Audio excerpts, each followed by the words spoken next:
শীতকাল সোমোৱাৰ লগে লগে এতিয়া ৰাজ্যৰ বিল জলাশয়সমূহলৈ বিভিন্ন প্ৰজাতিৰ পৰিভ্ৰমী পক্ষী আগমন ঘটিছে আৰু সমান্তৰালভাৱে গোলাঘাটৰ বুৰঞ্জী প্ৰসিদ্ধ শ্ৰী আঠখিলা নামঘৰ বৰপুখুৰীলৈ বিগত বৰ্ষতে এইবাৰো বিভিন্ন শৰালী হাঁহকে ধৰি বিভিন্ন প্ৰজাতিৰ পৰিভ্ৰমী পক্ষী সমাগম হৈছে। মই মুহূৰ্তত উপস্থিত আছো গোলাঘাটৰ শ্ৰী আঠখিলা নামঘৰৰ বৰপুখুৰী পাৰত আৰু প্ৰত্যেকজন দৰ্শকক মই নামঘৰৰ বৰপুখুৰী পাৰত থকা যি হাজাৰ হাজাৰ শৰালী হাঁহ আছে এই শৰালী হাঁহসমূহৰ যি নান্দনিক দৃশ্য সেই দেখুৱাবলৈ যত্ন কৰিছোঁ। এনেদৰে 4 বছৰ উল্লেখ কৰিব লাগিব যে 4 বছৰ পূৰ্বে খন্দা এই বৰপুখুৰীটোত তাৰ পিছতে প্ৰতি বছৰে আচলতে শীতকাল সোমোৱাৰ লগে লগে বিভিন্ন প্ৰজাতিৰ পৰিভ্ৰমী পক্ষী এই বৰপুখুৰীলৈ সমাগম ঘটে আৰু তেওঁলোকৰ যি পক্ষীসমূহৰ যি গা ধোৱা দৃশ্য বা পুখুৰী পাৰত থকা সেই দৃশ্যই সকলোকে আপ্লুত কৰে আৰু শ্ৰী আঠখিলা নামঘৰলৈ অহা প্ৰতিজন ভক্তিপ্ৰাণ ৰাইজে এই চাকি ধূপ জ্বলোৱাৰ পিছতে এই পক্ষীসমূহ আচলতে চাবলৈ আহা আৰু তেওঁলোকে আপ্লুত হৈ পৰে। মই মুহূৰ্তত দেখাবলৈ যত্ন কৰিছোঁ বৰপুখুৰী পাৰৰ যি পক্ষীসমূহে এই মুহূৰ্তত জিৰণি লৈছে পুখুৰী পাৰত আছে সেই দৃশ্যসমূহ মই দেখাবলৈ যত্ন কৰিছোঁ।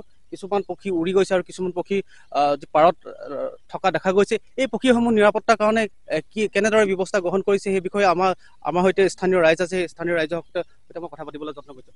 দাদা নমস্কাৰ। এই পক্ষীসমূহ নিৰাপত্তাৰ কাৰণে কেনেদৰে ব্যৱস্থা গ্ৰহণ কৰিছে? আচলতে আপোনালোকলৈ ধন্যবাদ।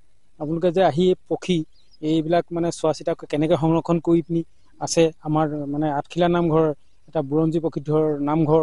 আঠখিলা নামঘৰ সমিতিৰ তৰফৰ পৰা আমাৰ অসম চৰকাৰে এইটো অমৃত সৰোবৰ পুখুৰীটো খান্দি পিনি এইটো বহুত ভাল কাম কৰিলে। আজি 4 বছৰ আগতে এই পুখুৰীটো সৰু আছিলে, এতিয়া খন্দাৰ পৰা ইয়াত বিভিন্ন প্ৰজাতিৰ চৰাই চিৰিকটি আহি ইয়াত মনোৰম দৃশ্য উৎফুল্লিত কৰিছে আৰু নামঘৰলৈ অহা বিভিন্ন জেগাৰ ৰাইজে আহি ফটো মাৰে আৰু আমিও এই নামঘৰ সমিতি তেওঁলোকে চোৱা চিতা কৰে আৰু আমাৰ দোকানীসকলেও ইয়াত চোৱা চিতা কৰি আমাৰ আছোঁ বা যাতে দুৰ্বৃত্ত আহি চৰাইবিলাক নিধন কৰিব নোৱাৰে আমি সেইবিলাক সংৰক্ষণ কৰি ৰাখিছোঁ।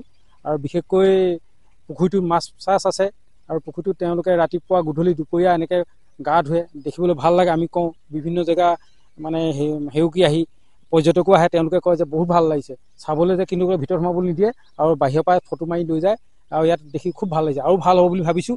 আৰু আপোনালোকে যে আহি ইয়াত এই পক্ষী যিটো কেনেকৈ ধৰণে সংৰক্ষণ কৰি আছে জানিবৰ কাৰণে যে আহিলে আপোনালোকক ধন্যবাদ দিছোঁ, যাতে আমি আৰু ইয়াতকৈ ভালকৈ থাকিব পাৰোঁ আৰু যাতে আমি পক্ষী আমি যাতে ইয়াত আহে আৰু কোনোবাই নিধন কৰিব নোৱাৰে তাৰ প্ৰতি আমি সজাগ সচেতন থাকিম আৰু নামঘৰ কমিটিও আছে আৰু আপোনালোকৰ আশীৰ্বাদত।